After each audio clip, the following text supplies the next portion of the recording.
You're listening to Hooked on Mania, the 90s wrestling podcast. And joining me and Paul now is a very special guest.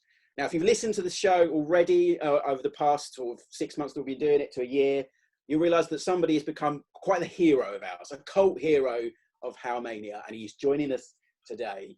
You may know him as the Night Stalker, maybe Wrath, maybe even part of Chronic, but I think for most people, especially in the 90s, he was Adam Bomb. It's my pleasure to welcome to How Mania, the man behind all those personas, and especially Adam Bomb, Bryan Clark. Welcome to How Mania. How are you doing, sir?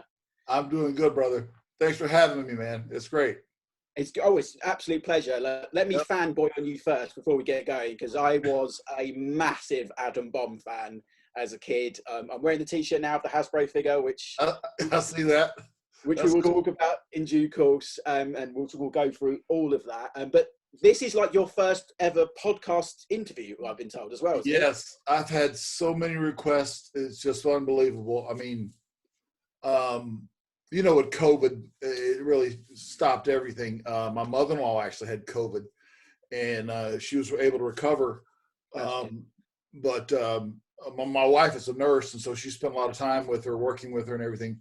And she did recover. But like I said, it's just slowed everything down. I just didn't think it was the time to go and do virtual signings or anything like that. I was just waiting till things just got better, And at least I feel like they're better here in the U.S. Not so sure for you guys, because I hear that they're slowing you guys down again. So I don't know. It comes peaks and troughs, isn't it, Paul? Peaks and troughs, but it's an absolute pleasure. And Paul, I think you echo the thoughts that that Bryan's chosen to talk to us. Yeah, exactly. It's been 6-12 months now since we're doing this podcast, and Adam Bomb, Bryan, has been sort of the icon of the show, really, the guy we always come back to. So it's thank you for doing this with us. To echo what I said, we are absolutely honoured to be the first interview since your re-emergence into the wrestling world. So yeah, this is a real pleasure for us. It's good, man.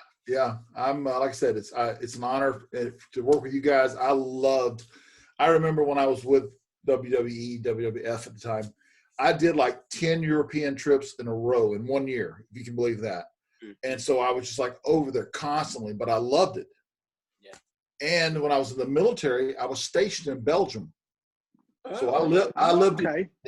So I lived in Belgium for a year, and I would go all over Europe every chance I got. So nice. Man, I love it. Yeah. Well, we're a 90s podcast, so we will talk for the bulk of this. We'll talk about that decade, but okay. I wanted, just out of interest, first of all, to kick us off, Bryan. How did wrestling grab you? When was the bug? What was the moment? How did wrestling become part of your life? Well, I mean, like a lot of kids, I watched it on TV.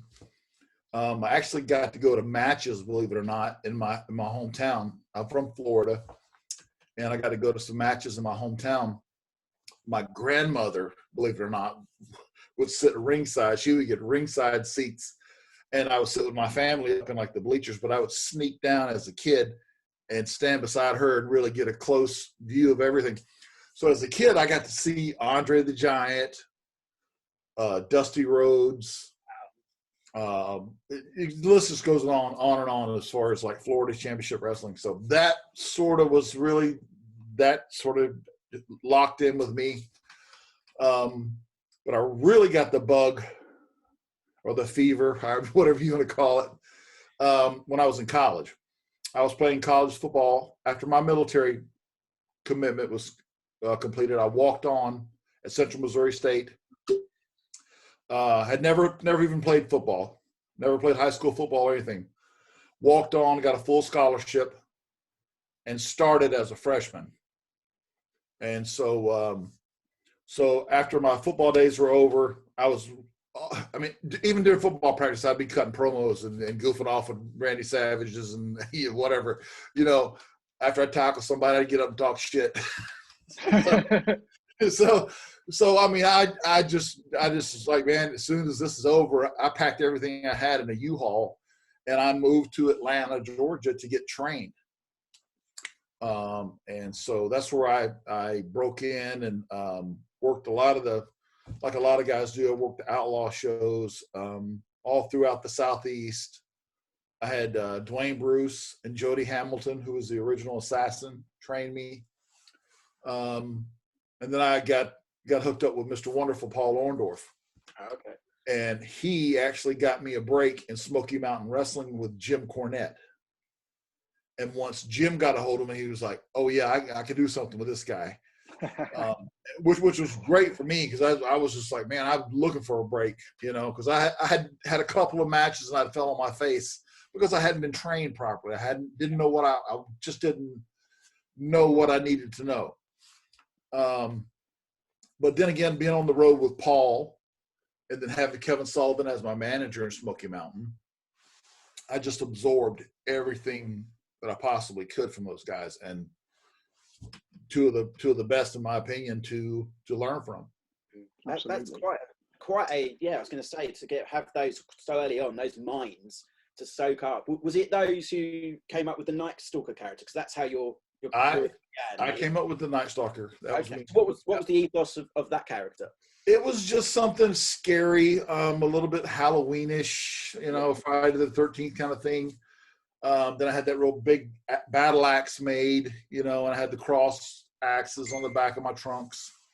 And so, it was just sort of meant to be just a big, mean, evil bastard, basically. And so I just sort of portrayed it as that. It wasn't a ton of thought put into it like I should have. But still it worked, as far as regional. Yeah, it worked. Yeah. And that paved your way. You had a really short stint at that point in WCW, didn't you? And I know you were at Clash. Yes, exactly. See, and those were matches. Those couple of matches, I was still training at the power plant. But the thing is when you're training at the power plant, they still want you to go to the shows just to watch. Well, of course, when I went there and they were like, "Did you bring your gear?" And I'm like, "No." Or if you didn't bring your gear. Either way, I ended up getting thrown in a couple of matches where I should not have been in there. You know what I mean? And that happens to a lot of guys. I mean, if you look back through guys' careers, they're going, "Oh my God, what was I doing?"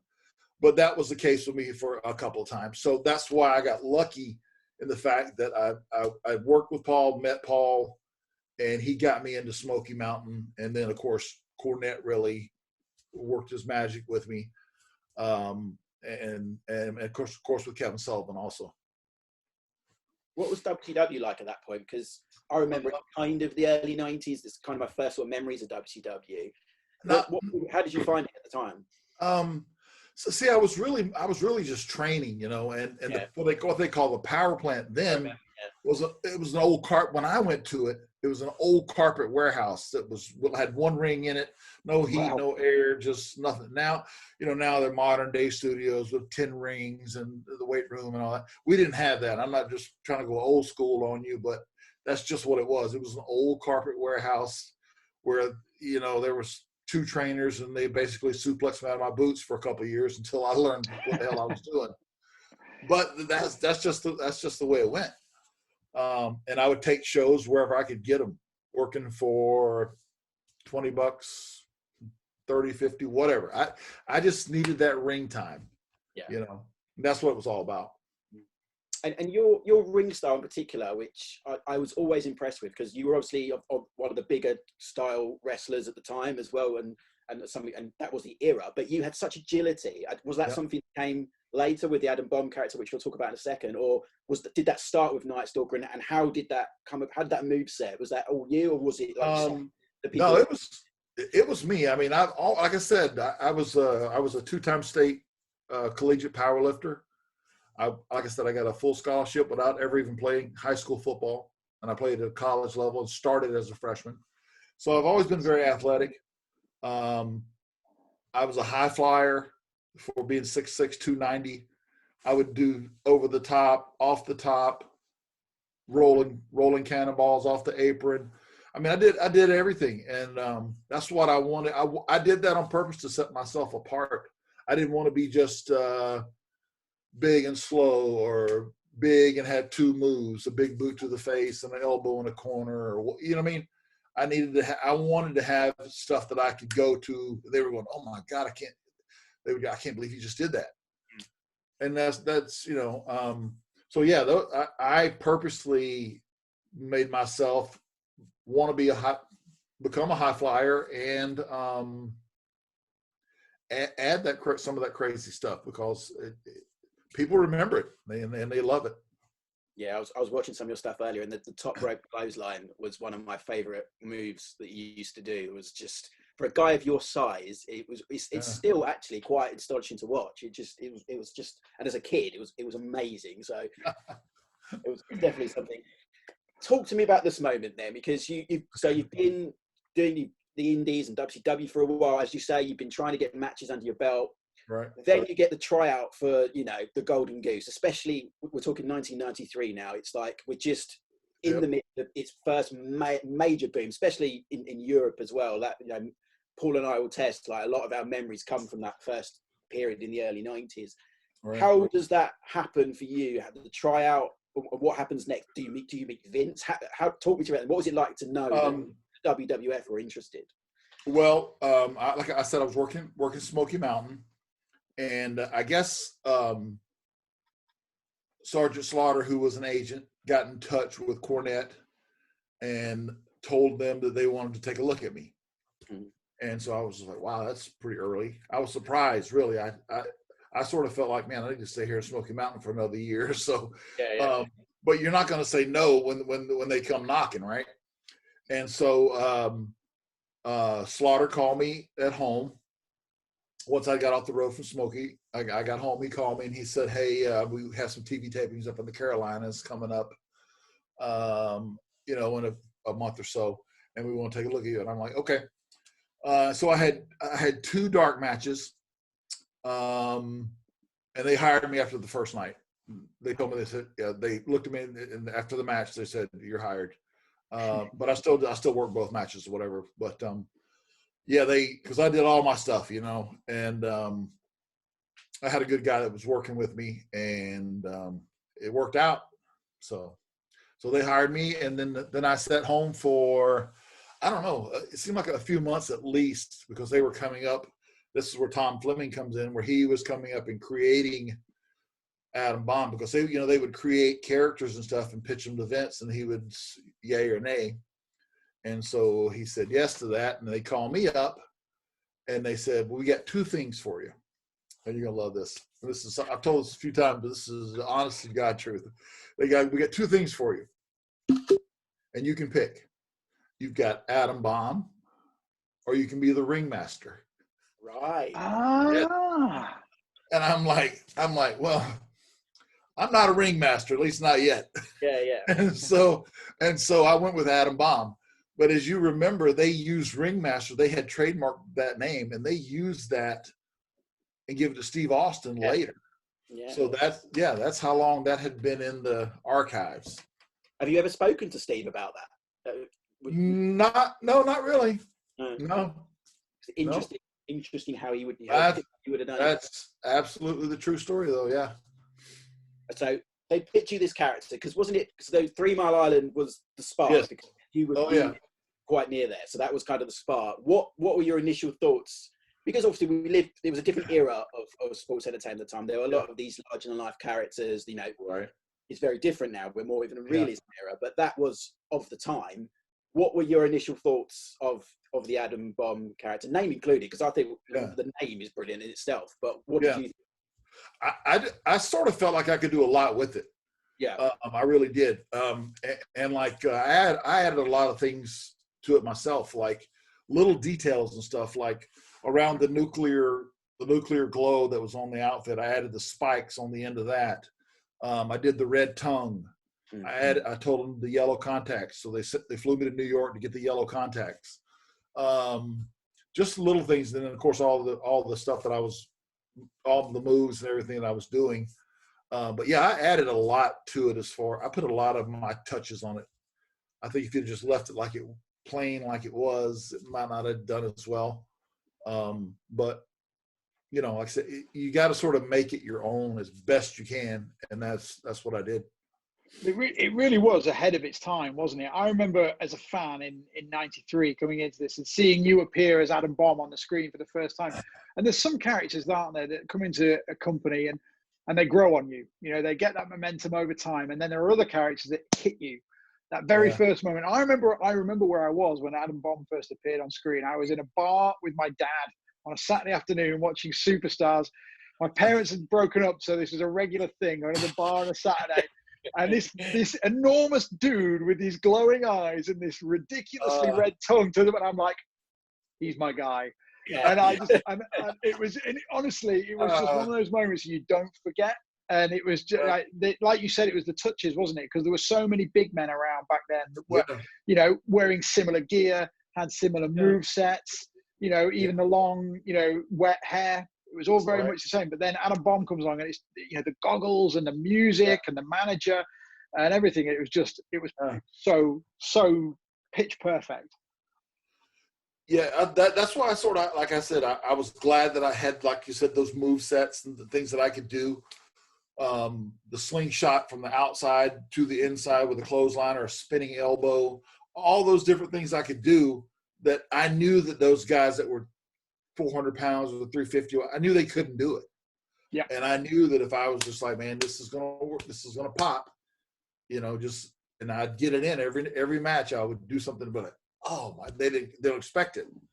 And so, that moveset always made the difference in a ton of different things. It's funny Paul mentions the first time seeing you. Like, I was always, as a kid, as you should, I loved the babyface. I was always like the proper kid that the WWF sold to. I was always the next babyface that comes along, there's my guy. But for some reason, you coming out and the character was so good and so different and so superhero almost, like, even though he was a villain, I took to you straight away. And I distinctly remember saying to my dad, like, as soon as there's an Adam Bomb t-shirt in the merchandise catalogue, I want it, Dad. I want the figure, which we'll definitely talk about in a minute. It was just a great character. Talk to me though, Bryan, like, when do you meet Vince? When does that happen? And what he sold to you in terms of, like, so we've created this character for you. You've agreed to be this character. Is there then a plan for Adam Bomb going forward? Is it, we're going to push you to this, we're going to give you a run against this guy? How does Vince or the team sell you what's going to happen to Adam Bomb in the next, 6 to 8 months? Yeah, I think they had plans just to just sort of feed me guys, enhancement talent and just see how well I got over. I think they were doing that with a lot of guys, sort of just throwing things against the wall and see what would stick. And I managed to stick, which was good. But I think that they were doing that with a lot of guys as far as testing them out and just seeing what would work, because it was just a little bit different time. But yeah, I don't know if they had to say, okay, a specific plan in mind. But I think at least the first part of it was, let's see if he can get over kind of thing, and so, and they the next thing you know, I'm in pay-per-views and I'm working my way up, So it was a little bit of a roller coaster though. Yeah. There were times where it was, I thought it was going to the moon, and the other times I thought it was going downhill. And I was just going a lot based on what I was told too, so. And how did you get on with them? So you were paired with Johnny Polo, who later would make a name for himself as Raven, of course, in later decade. How did that come about? Why did they pair you with Johnny Polo? Because although I loved Adam Bomb, the Johnny Polo character was quite different to the superhero that we saw you were, or the supervillain, you could say. Right. I never really understood that. I know that he was down in Memphis with Jerry Lawler, and I know that Lawler and Vince are tight. I don't know if that was a favor. I don't know, because he was a wrestler. He worked everywhere, and for them to bring him in as my manager, I mean, they could have put me with DiBiase. They could have put me with. There's a lot of other people they could have put me with, and nothing against him. It's just that, like you said, him being like a spoiled rich kid character with this monster, it didn't really go. And so then they ended up switching that, and it's still with Harvey, and it still was, it still just wasn't quite right. So I'm not sure manager-wise what the right answer would have been. Sort of hard to say, but yeah, I agree that that wasn't that part of it didn't mesh. You mentioned what didn't work with Harvey, because obviously he was known at the time for managing a lot of heels. He was known as a bad guy manager. What for you didn't work on that occasion? Well, I mean, I stayed with him for the rest of the time I was a heel, and then when I turned, he was part of that turn. Yeah. Well, yeah, there was no problems with him or anything. It's just that I just don't know. You know, there's certain levels of managers too. I mean, where they see you as a lower to mid or mid to upper manager, like versus Harvey being managed by Bobby Heenan. You know what I mean? It's just so that. I don't know. I think they could have went a different direction.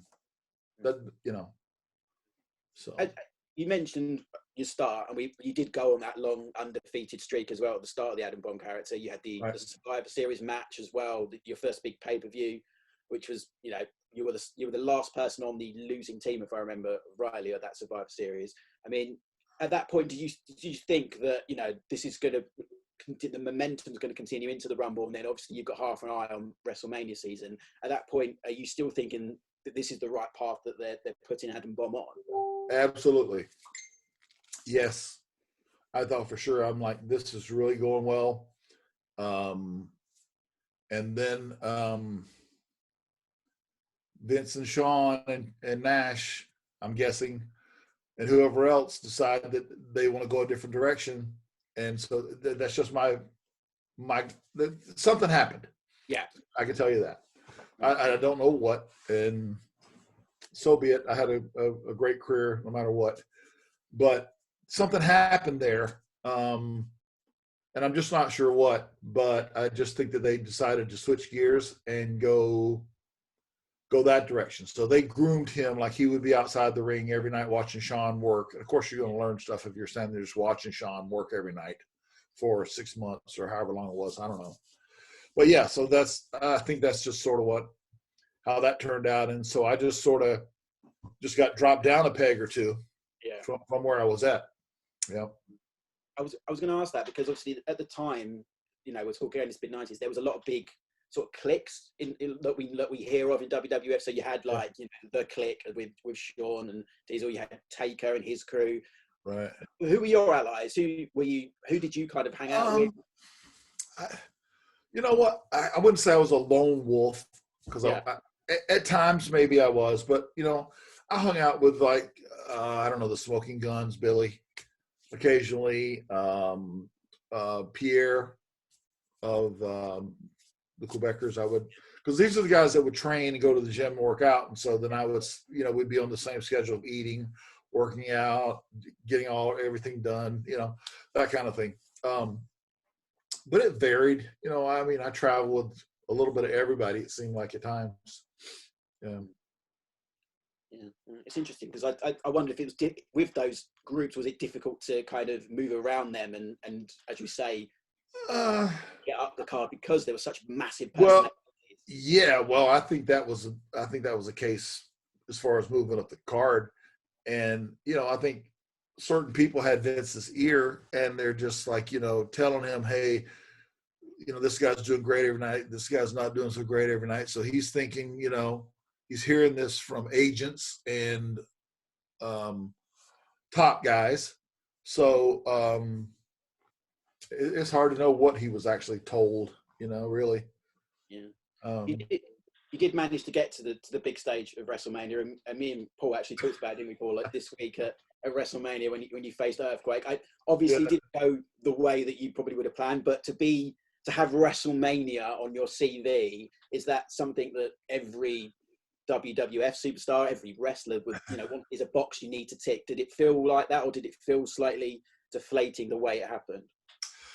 I would say deflating, but there's icing, or there's a silver lining to that. All this is that I had worked with John Tenta, which is Earthquake. I'd worked him like 10 nights in a row on all those trips I was telling you about to Europe. I'd worked him like 10 different shows, and we had like a 15-minute match laid out. and he was so big. I mean, it was hard to get a really good match out of him as far as flying and boom, boom, boom. Because I mean, I was doing all the flying, you know, and all the bumps and everything, because he was just sort of just the big guy.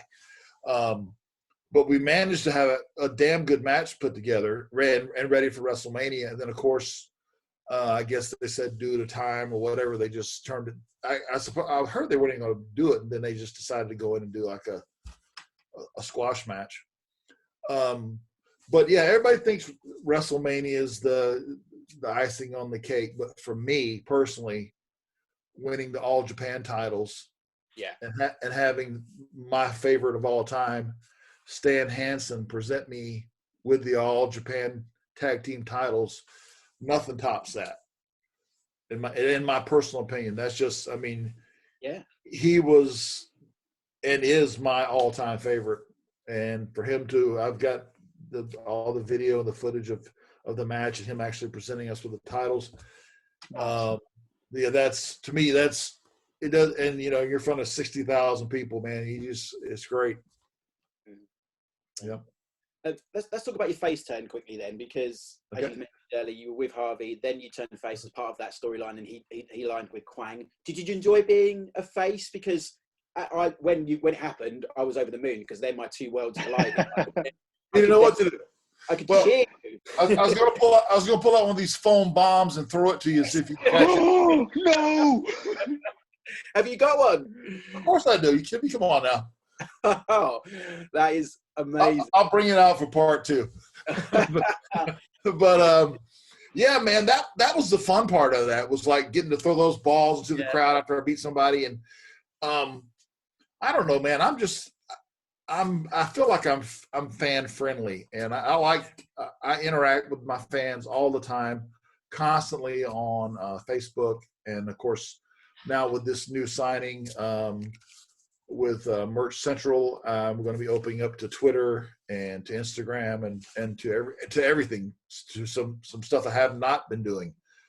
But I've got a ton of people on Facebook that just love to talk about wrestling and Adam Bomb in general. You know. Well, those foam footballs you mentioned, that's like, me and Paul have been talking about them on the podcast for forever. Like they're like gold dust. They, the time, I think I saw one on eBay, Brian, for about £1,500. Like, this is I'm getting some more made. So, well, yes, like Wrestle Merch, and then I'll sign them, and then you can do what you want with them. There you go. Well, it's unreal. One thing I was going to, that we've already spoken about before we jumped on the record, was your Hasbro figure, which has become kind of like the golden goose amongst collectors, because it was part of a series that was the last series of Hasbro figures. It was only available in the US. Right. Here in the UK, it's like gold dust. You told us you've got a few lying around your house, which I'm very jealous of. But did you know? I got a stack of them up there. You do very well at selling those, Brian. They are doing very well. I mean, when did you become aware that this figure became such a? I had no idea. I don't like follow eBay, and I don't track, and I just had somebody tell me that how much they were worth at one of a signing or something. I'm like, really? And so then I did go and investigate on eBay, and I'm like, wow, I had no idea. Yeah. So yeah, I was surprised, but I mean, that's cool. I mean, that just goes to show that people really like the character. It's real colorful. I mean, it just jumps out at you. And I've just mentioned and hinted a little bit about this new merchandise, but it jumps out at you big time. Yeah, we're looking forward. We're looking forward to that. WrestleMania Central will be your place when that drops, and you'll hear about that on How Mania, as well as from Bryan. Well, we'll talk about WCW in a second. Let's wrap up WWF, because I know I don't want to take up too much of your precious time. But your departure, I mean, I read somewhere that you were offered an IC or promised an IC title run at some point that never materialized. Did you just get to the point where you thought you were never gonna get to the point with this Adam Bomb character that you thought it deserved or wanted to, and then decided to try, pastures new? Was that the thought process for you? I want to answer this and not sound bitter or like sour grapes, whatever. But the bottom line is, the fact was Jerry Briscoe, Pat Patterson, and one other agent, I don't remember who it was, and there was Mo and Mabel and a couple guys sitting right next to me, and this was right before the King of the Ring tournament, In Your House pay-per-view. They wanted me to put Mabel over. I said, no problem, whatever. He said, but here's what we're doing with you. After you do this, we're putting the IC strap on you, and we're going this direction. So I'm thinking, okay, I would have put him over no matter what. If they would have said put him over, I'd just put him over. That's part of my job. But why did they tell me this other thing? Which ended up being a lie. And so, and I've said it before, and I say again, I'm not real big on people lying to me. I mean, just come clean with it. Just say what you're going to do or not going to do. And so that's what happened. And I just, next thing you know, I'm going down the cliff, you know, I'm going down the card quick. And I'm just like, this is not what you told me. Yeah. And so I just said, and I was being nice about this. I was busting my ass. I mean, I was on the road for 280 plus days out of the year. I was rarely home. I was making horrible pay. Everybody thinks that when you get to Vince, you make all this big money in there. That's where the money's at. Well, everybody forgets that he was going through his big steroid trial and try to keeping himself out of prison. So all the money we were making, we were running A, B, and C shows. I mean, we were working any and everywhere to put money back into the company. And we weren't benefiting from it at all. I remember them having a big meeting, and they called us into Titan Towers and saying, just stick with us, guys. We're going to, you know, you're going to make a lot of money coming up. And then they had like I think it was like an accountant or someone sit down with each person and tell you, this is what you're projected to make this year. And this is what you're projected to make next year. And I'm thinking to myself, you got to be kidding. I didn't say that, but I was just like, I'm thinking, I know somebody down in Atlanta that wants me, named Eric Bischoff, and I can go down there and make 5 times what you're talking about. Yeah. And so I was supposed to be in Boston one night. I said, you know what? I think I'm going to take a different flight. And so I did. And I got a call, and it was, Vince, why are you not in Boston? I said, well, first of all, you lied to me. You didn't do. Did we lose each other? I see some kind of pop up here. So yeah, I just said I'd had enough, you know, and I just said I finished out my contract. I worked for a company called Hammerlock, which you may be familiar with. I worked for them for a few months in the UK, and then finished my contract out with them and started with WCW. Let's talk WCW then, because what an interesting character that you must have been sold there, because Wrath had elements of Adam Bomb, of course. You know, you wore the kind of same singlet, and it almost, you know, the design, it was very similar. And that was on purpose, yes. Yeah, to obviously a recognizable character. But you were given kind of this Mortal Kombat-esque kind of character, along with a couple of others in the group. How did that come about? For some reason, this little block, I'm going to put, okay, all right. Now I can see you better. What happened was Eric had the idea of wanting to do like a Mortal Kombat thing, which was real big. I actually did the Mortal Kombat TV series, if you didn't know that or not. Special okay. Episode, it's called Twisted Truths. And I'm the star of the show. But anyway. Okay. So I actually did do Mortal Kombat. So, but anyway, Eric wanted to do something that was like Mortal Kombat oriented because it was really popular. And this is before the NWO had come in. And so about the time we were just about to debut, NWO came in.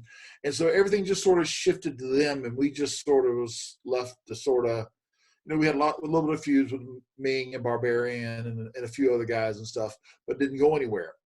So then I just basically, and I could talk to Eric, I could not talk to Vince, but I could talk to Eric and say, look, you know, let me do Wrath my way and just see if it works. If it doesn't, I'll do whatever you need me to do. And so I went back to the singlet. I invented the meltdown. There used to be just a plain old pump handle. Everybody just did that, but no one ever did the full up over the shoulders, tuck the head meltdown. I did that on I practiced it. That was mine. I perfected it. First one to ever do it. Anyway, so I come up with that finisher, and then Wrath just went on an undefeated streak. I mean, I ran through everybody, and that got over. And then I read that you were going to be one of the the first challengers to Goldberg as well in his undefeated streak. Was that a case of focus then switched to him than your undefeated streak? How did that stop and move on to Goldberg?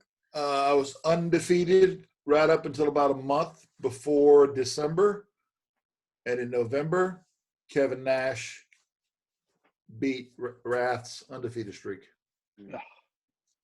So Kevin Nash strikes again. So there you go. Yeah. And then of course after Wrath, I had a knee injury, tore my ACL, and that kept me out a while. But when I came back, my good friend Bryan Adams called me and said, "What do you think about doing a tag team? Do you want to cover that now, or you want to wait?" Yeah, we'll go to that. So I was just going to ask about WCW in general, because you hear so many stories of the way WCW was run in that era, was, to want of a better word, because there were a lot of people who had some sway, as we've alluded to there. How different was it to the way WWF was working at the time? How much was there more freedom? Was there more sort of chaos? How was WCW in that period for you? For me, I would have stayed in WCW forever, just because, and maybe I'm one of the few or whatever. But like I said, when I wanted to talk to Eric, I could talk to Eric. If I had an issue or a problem, or I didn't like this, or I didn't go to him a lot, but when I went to him, he would make time for me. Whereas when I had something to do with Vince, or I needed a question or about anything, it was like going through 10 people just to ask a simple question. And so no, I didn't like that that chaos of, and then on top of that, the schedule I was working, it just was brutal. I mean, and a lot of guys before me and a few guys after me, they don't work much now, I don't think, but because of what's going on. But the guys before me and the guys during my time know what I'm talking about when I say 280 plus days, and that includes personal appearances on your days off and doing signings and whatever else. I mean, your home life is there is none, really. I mean, I remember I'd get home sometimes, and just for like the first 2 days I would just sleep. Yeah, I was just so beat. Yeah, I mean, but I don't know if I got off track. Did I answer your question? Or yeah, no, you did. No, it's great just listening to your stories, Bryan. It really is. Let's talk about Chronic then, as you alluded to. Yeah. We're moving into the next decade slightly now, before the demise of WCW in 2001. But I think one of the highlights, really, of that last period of WCW were Chronic. Two big guys who built up a reputation throughout the 90s as doing what they do, but slightly different. Like you said, we've mentioned your agility and your high flying, whereas as Bryan Adams was more of a big traditional guy, but also quite agile himself. So he picks up the phone and calls you. And how does pick up the story there? How does Chronic be created at that point?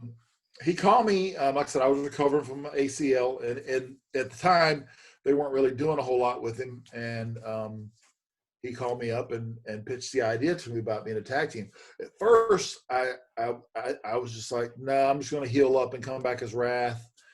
And then I think he may have called me again or something. And finally, we agreed. I mean, we had so much in common that we really never realized when we were in WWF. Both, and it sounds silly, but both named Bryan. Yeah. Both former Air Force military. Oh, okay. There's just so many things in common that we had. Both 6'6", both 290 plus. I mean, we could do just about everything. And so I agreed to it, and I said, yeah, let's do it, man. And we had the outfits put together and just the way we wanted. And people are always saying, well, Chronic, that name. Actually, fans came up with that name. We did some kind of, they had like a little poll or something that they did, and the fans came up with it. We thought, well, man, that word sounds cool, but let's spin the K on it and make it Kronik. And then we had Bryan. We took the music from a Static X group, music. Went down to Tampa with Jimmy Hart, and Bryan did the Chronic, the first 3 bars of it. And then Jimmy Hart put it all together, and it got over instantly. I mean, it took no time for them. It's like they were waiting for a powerhouse tag team to come, and we took no mercy, man. We just destroyed people. I don't know how else to say it, man, but some people got beat down. Yeah. It looked like you guys were having the time of your lives in that period. It looked like you were, you got the freedom to do what you wanted to do, to create these characters. And every time you got in the ring, because you can tell, can't you? When a guy gets in the ring, you can tell whether they're feeling it truly or whether they're going through the motions. Yes. You guys look like you are absolutely having a ball, and that translates. We were, man. I mean, from the bump into the fist before we walked out to the ring and walked down the aisle, man. The fans were just so with it. I mean, every big thing we did, if Bryan would do like a big suplex move or like a full Nelson slam, or I'd do the meltdown or anything, whatever, or the double choke slam, what we call the high times, where we would double choke slam and boom, either putting them through a table or in the ring or whatever. They just would go nuts, and it was electric from the fans. So that even jacked us up even more. I was even more pumped up, Did you ever have any trepidation about using your own name for the first time? Because, if you'd been in as a professional for all this time of being Night Stalker, you've been Adam Bomb, you've been Raph, why did you decide to just be Clark and Adams? Was that a conscious decision by you and Bryan? I think so, because, I mean, we definitely were just, it was good. The team would be called Chronic, but Bryan Adams and Bryan Clark. I know it's 2 Bryans, but they're spelled differently. People still mess it up to this day, which is no big deal. But yeah, we just said, let's just go by our names, man. That's what everybody's doing. And, it's easy to remember, and Chronic is a great team name. And so, yeah, we made that decision to use our own names. Yes. Last question on this, and then we'll start to wrap things up with a few maybe Adam Bomb memories from both of us. Obviously, Chronic went to WWF and became WWE, obviously, and never quite got the momentum that they deserved, I think, in that invasion angle. What was that down to? Was that, again, because they were a WCW product, they weren't given the time they should have? Did you find it hard to establish Chronic in that feud with, you were given The Undertaker and Kane? It was a massive deal. What didn't work in that feud? I can tell you there's a few things that I get asked this, or people are always saying, "Oh, that match was terrible." Yeah, well, the match was not good, that's for sure. But you had Undertaker in there who was injured. You had Kane who had a staph infection in his elbow. You had me with basically a broken neck, and I don't know what was wrong with Bryan, possibly his back. And we had been off for a year.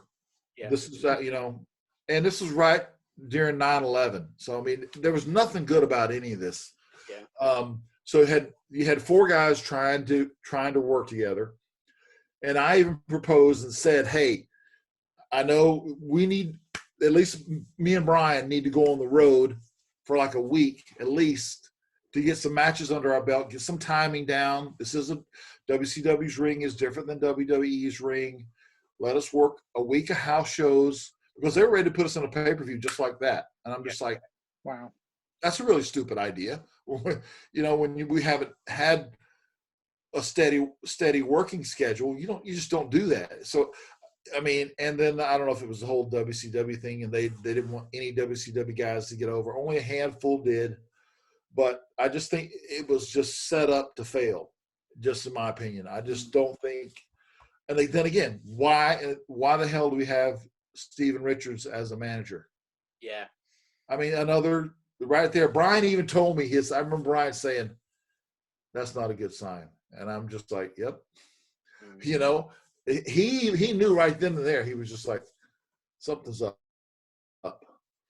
And so, I had only signed a 1-year contract with them, and they let us go after that, which was fine with me because I had to have neck surgery anyway. So I just got paid for that year and was done. After I healed up, went to All Japan, and that was the icing on the cake. Yeah, definitely. Was All Japan. See those shiny belts of yours in the background as well. Hey, don't let the bling blind you, brother. I know it is. Yeah, it's impossible not to. It's impossible not to, isn't it? That's finished. Then just let's circle back to Adam Bomb because okay, that we love so much on this podcast. Paul, before we ask Bryan himself, what are your abiding memories or like moments of Adam Bomb that always stick with you? So I kind of already. Oh, sorry. Oh, I missed I thought it. Go ahead. Go. Go on, Paul. We'll talk to you. Then we'll go to Bryan. Sorry about that, Bryan. No me, problem. I've kind of already mentioned it. For me, it was that instant impact. Like there was so many guys that debuted, as Bryan alluded to earlier. There was a new guy almost every week back then, and they'd have a couple of weeks winning, and then they'd take a loss, and you might hear from them, you might not, whatever. But there was just, as soon as you saw Adam Bomb, you knew that this was a force, and you wanted to look at this guy, and you wanted to see what he did in a ring, and see where the character went. And wrestling was simple, back then, wasn't it? You cheer the good guys, boo the bad guys. But what I loved about Adam Bomb is he was both but neither.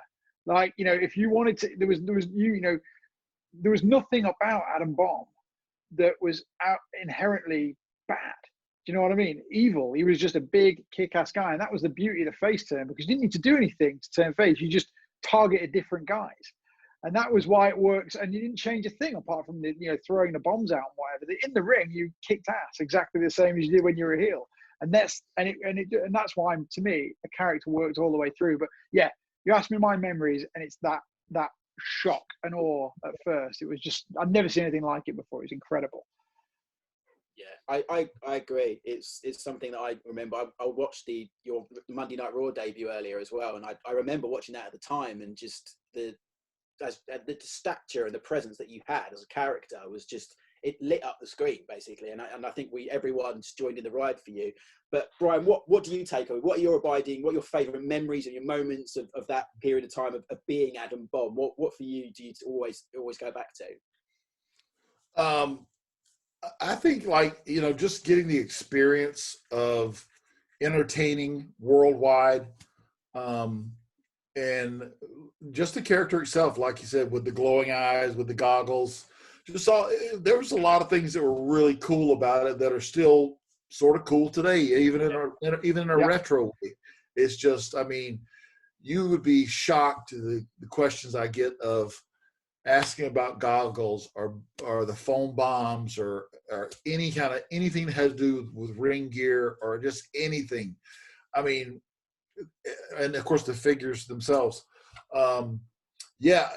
Like I said, being able to entertain worldwide and interact with the fans. I've always been like a real fan friendly. I think personally, I just think wrestling fans are the best fans in the world. And I'm not saying that just because I'm on your show.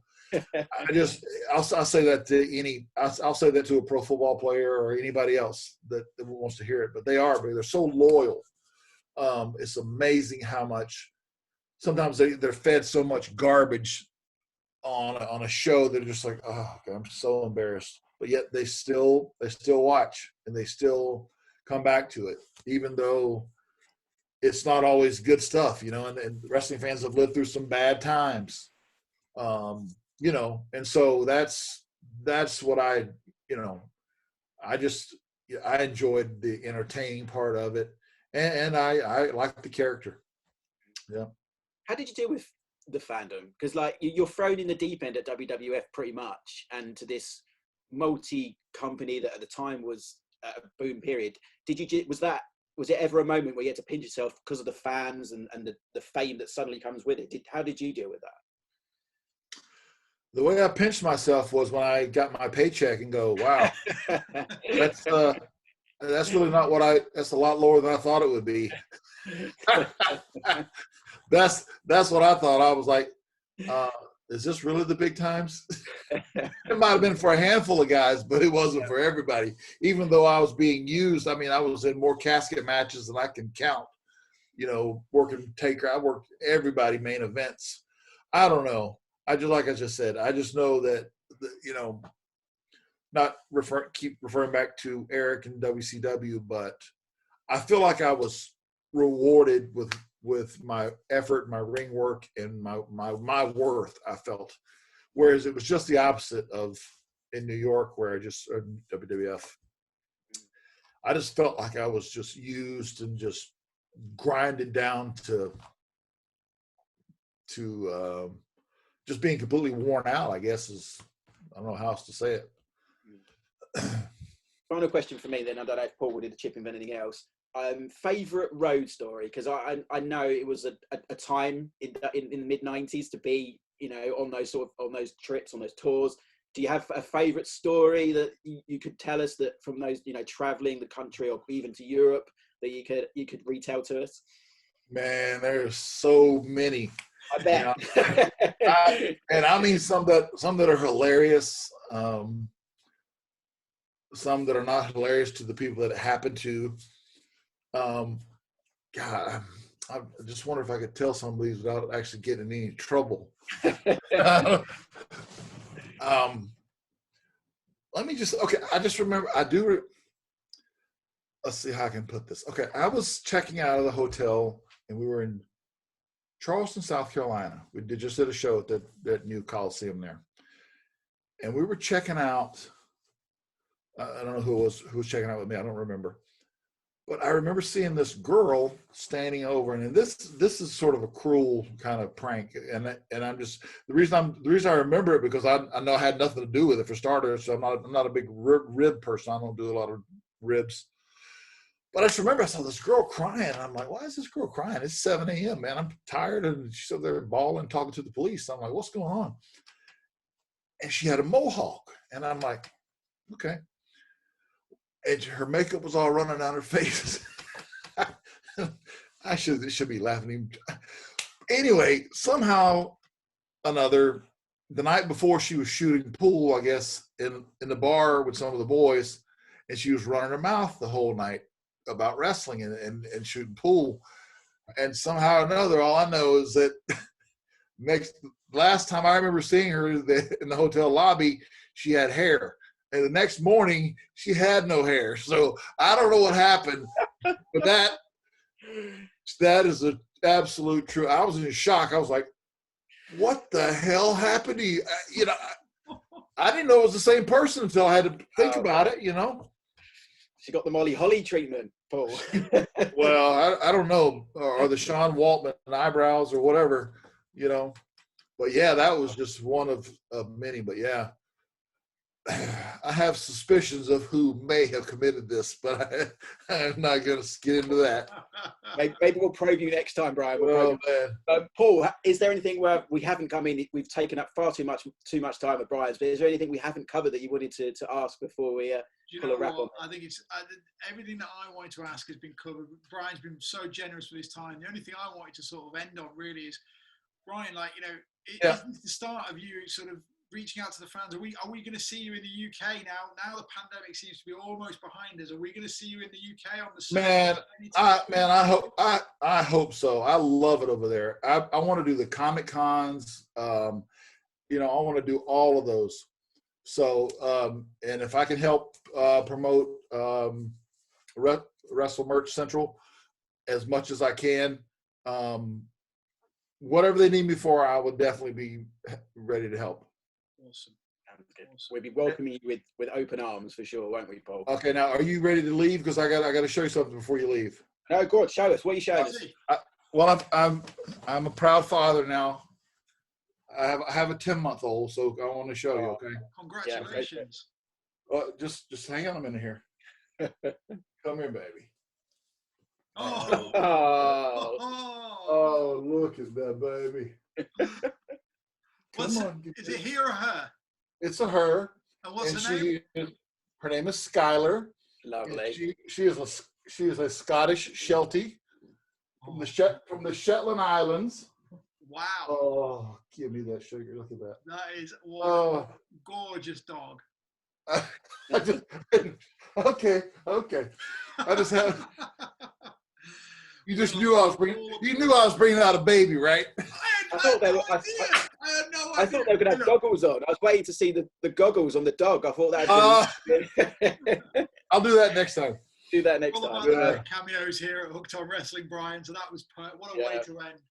I'd get my dog, but he's asleep off on the bed, and I would not disturb him this time of night. So, Bryan, it's been an absolute pleasure. Thank you so much for sharing those memories with us. It's as I said at the top of the show, it's a bit of a fanboy moment for me and Paul. So it's great to have you on the show. Hopefully, we'll see you in the UK soon. That, as Bryan's alluded to our way through, new Adam Bomb merchandise coming to Wrestle Merch Central very, very soon. So make sure you look on our Twitter feed, on Hooked on Wrestling. I'm sure Bryan will be promoting on his Facebook page as well. It'll be everywhere. I'll be buying t-shirts and I'll be wearing them. So look out. You're going to love it. I'm telling you. You're going to love it.